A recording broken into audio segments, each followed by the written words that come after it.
La question qu'on s'est posée quand on a commencé à voir tous ces congrès, où on est revenu de congrès européens, américains, avec des experts japonais qui faisaient la dissection, on s'est dit, il faudrait qu'on s'y mette, mais comment on va apprendre? Ça a quand même pas l'air facile. Comment on va apprendre pour le faire de façon sécuritaire et efficace? Et pourquoi il faut avoir une formation spécifique? Parce que de toute façon, déjà, la première étape, ça nécessite une habileté nouvelle, une habileté, une sémiologie nouvelle. On passe de l'endoscopie intraluminale à l'endoscopie intrapariétale. Il faut être capable de bien différencier les différentes couches, c'est pas facile. Il y a des nouveaux outils qu'on n'avait pas l'habitude d'utiliser, qu'on ne connaissait pas. Et nombreuses publications ont montré une courbe d'apprentissage qui était longue, à la fois pour obtenir des résections monobloc R0, pour diminuer le temps de procédure qui est un facteur limitant, et pour diminuer les complications.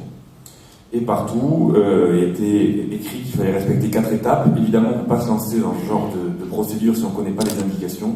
Aller traiter des malades qui n'ont pas d'indication et qui vont nécessiter une prise en charge chirurgicale complémentaire alors qu'on aurait pu l'éviter, c'est pas raisonnable. Bien connaître son matériel et tous les matériels à disposition des différentes firmes et les essayer. Évidemment, savoir traiter les complications avant de commencer les procédures et puis apprendre la technique. Donc là, on va se concentrer sur l'apprentissage de la technique. Cette technique, elle vient du Japon. Ça fait 15 ans maintenant, 15-20 ans qu'ils font cette technique. Et ils ont un modèle très clair de formation où ils préconisent l'utilisation du modèle animal pour débuter, de faire au moins 30 cas, puis d'observer des experts, au moins 20 cas avec des experts. Et puis ils apprennent par compagnonnage pas à pas. Ils commencent par apprendre que le marquage. Ils font des séries de marquage avant de laisser la main à un expert. Puis ils incisent, pareil, des séries d'incisions. Puis enfin ils dissèquent. Et ils considèrent au Japon qu'il leur faut 40 à 50 procédures avant d'être considérés comme autonomes. Mais ce modèle n'est pas du tout applicable en Europe, aux États-Unis, dans nos pays, parce qu'on n'a pas les mêmes cibles de lésions. Ils sont essentiellement sur les lésions précancéreuses de l'estomac, avec la forte incidence et prévalence qu'ils peuvent avoir là-bas. On n'a pas le même recrutement, du coup, et on n'a pas les mêmes experts, puisque dans quasiment chaque centre japonais, on a un expert de dissection, et ce n'est pas le cas chez nous. Et la difficulté dépend directement de la localisation de la lésion. Les lésions les plus faciles en dissection sous-muqueuse, c'est les lésions dans l'antre, et on en a très peu en France. Sont considérés plus faciles le rectum en deuxième intention, mais en fait c'est une facilité émotionnelle pour l'endoscopiste. C'est facile parce que c'est pas dangereux, parce que si on perfore dans le rectum en sous-péritonéal, on n'est pas inquiet. Techniquement, quand on discute avec les experts, finalement c'est une lésion assez difficile à réséquer. L'estomac distal vient le côlon, l'œsophage, et là c'est l'inverse. L'œsophage c'est considéré difficile émotionnellement, parce que si on fait un trou dans l'œsophage, c'est pas le même problème. Par contre, techniquement, c'est une structure tubulaire, et avec les techniques du tunnel, c'est pas si difficile que ça. Et le duodénum, je l'ai barré parce que pour l'instant, à part dans des protocoles, c'est pas raisonnable de réaliser des dissections sous muqueuse duodénale. Les taux de complications dans la littérature, ils sont à plus de 25% de perforation. Alors les Européens, les experts, ils sont penchés sur ça. Que faire en Europe? Comment se former? Et puis un papier d'endoscopie en 2010 qui disait que pour apprendre la dissection, il fallait déjà être un endoscopiste interventionnel assez chevronné, travailler dans une structure avec des anatomopathologistes de haut niveau qui seront capables de nous répondre de façon précise sur la qualité de nos résections, être dans une structure avec évidemment des équipes chirurgicales avec complications pour traiter nos complications, et être évidemment autonome dans la prise en charge des hémorragies et des perforations avec une connaissance du matériel et des indications. Et préconiser que pour se lancer en Europe, il fallait assister à au moins 15 cas chez un expert, visualiser le plus possible de vidéos et d'assister à des congrès avec des lives, et faire au moins 5 dissections sur un modèle animal. Alors les experts, ils se sont formés selon leurs recommandations, et puis ils ont créé une formation qui est assez extraordinaire en Autriche, à Salzbourg, et puis la première session, ils l'ont fait entre sur-experts, et il y avait 18 endoscopistes experts avec pas ou peu d'expérience en dissection, qui se sont formés sur 2 jours avec 4 demi-journées de dissection sur des cochons anesthésiés, supervisés par des experts japonais, avec en parallèle des lives par les mêmes experts japonais. Ils ont fait en moyenne 4 dissections par participant, et ils ont été suivis avant et après le workshop. Ils ont fait des pièces avec une vitesse de dissection en moyenne de 10,5 mm² minute. Il y avait 22% de perforation sur le cochon. Et dans l'année qui a suivi le workshop, ils ont multiplié par 3 leur nombre de dissections. Ils étaient passés de 44 dissections sur les 18 experts dans l'année avant à 144. Un tiers des experts avaient réalisé l'année d'après entre 0 et 5, un tiers entre 5 et 10, et un tiers entre 10 et 20. Et ce qui était assez intéressant, c'est que ceux qui ont fait le moins de dissections après le workshop, c'est ceux qui avaient eu le plus de complications pendant le workshop. Ils ont évidemment été freinés et ils se sont dit, c'est pas facile. On n'a pas de notion dans leur passage chez l'homme de leur taux de leur efficacité, de leur vitesse. On sait qu'il y a eu 10% de perforation et que sur 10% de perforation dans l'année suivant le workshop, 3,5% ont été pris en charge chirurgicalement. Ils ont essentiellement débuté dans l'antre gastrique, dans le rectum. Puis il y a les premiers résultats français avec une étude observationnelle entre 2008 et 2010 sur un ensemble de cas colligés de 16 centres avec 22 endoscopistes chevronnés, les partenaires habituels de la SFED, qui ont participé à cette étude. On n'a pas de notion de leur expérience avant le début de l'étude en 2008 en dissection animale ou humaine. C'est une base de données prospective. La plupart des lésions, vous le voyez, sur les 188 lésions, étaient dans l'antre de l'estomac ou dans le rectum. Et leur taille moyenne, c'est des lésions de 3,2 cm de plus grand diamètre, une surface d'environ 800 mm2, avec une durée moyenne de la procédure d'environ 2 heures, ce qui est une vitesse alentour de 6,8 mm2 minute. La durée d'hospitalisation était de 3 jours. Et là, les résultats, ils n'étaient pas bons. C'était pas bon, puisque certes, dans l'antre, on avait des taux de résection monobloc qui sont corrects à 85%, loin des 95% des Japonais, avec du R0 dans 84%. Mais dans le rectum, on était qu'à 66% de résection monobloc, donc un terminé à l'anse 3 fois sur 4, et 61% seulement de résection R0, avec un taux de perforation qui était quand même supérieur aux perforations des Japonais, avec 18%. Et les trois courbes en bas sont assez intéressantes parce qu'on voit que le taux de complication était directement proportionnel à la taille de la pièce, que le taux de complication dépendait évidemment de la localisation. Toutes les localisations rouges sont les localisations qu'il ne faut pas faire au début, voire pas faire du tout pour l'instant, c'est très discuté, c'est essentiellement le duodénum et le côlon.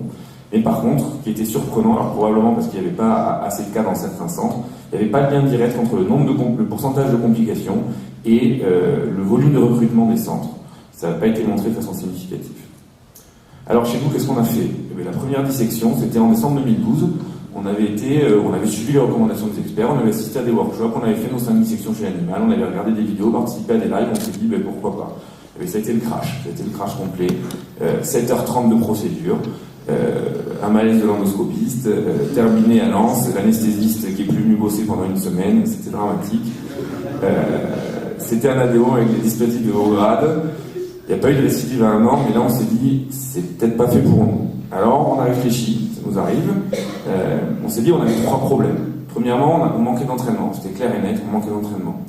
Deuxièmement, on manquait de recrutement, puisqu'en fait entre le workshop où on avait fait nos 5 dissections et notre première dissection, il s'est déjà passé 3 mois. Donc 3 mois, on a le temps de perdre notre technique. Et puis notre troisième problème, c'est qu'on n'avait pas de surexpert local en dissection pour le suivre et pouvoir prendre à ses côtés. Donc on s'est dit comment on peut faire. M. Sotro ne voulait pas qu'on aille passer des mois et des mois chez les Japonais ou chez Thierry Ponchon et tout ça, puisqu'il voulait qu'on soit en service pour faire les rectos. Donc on s'est dit, on va essayer d'aller bosser le week-end, la nuit, au labo vétérinaire. Et donc on a mis en place une structure d'enseignement sur le modèle animal. Voilà ce que ça a donné. Donc en bleu, vous avez les cochons. Sur chaque cochon qu'on a fait, on faisait entre 10 à 16 dissections dans la journée, et puis on a alterné avec des cas humains.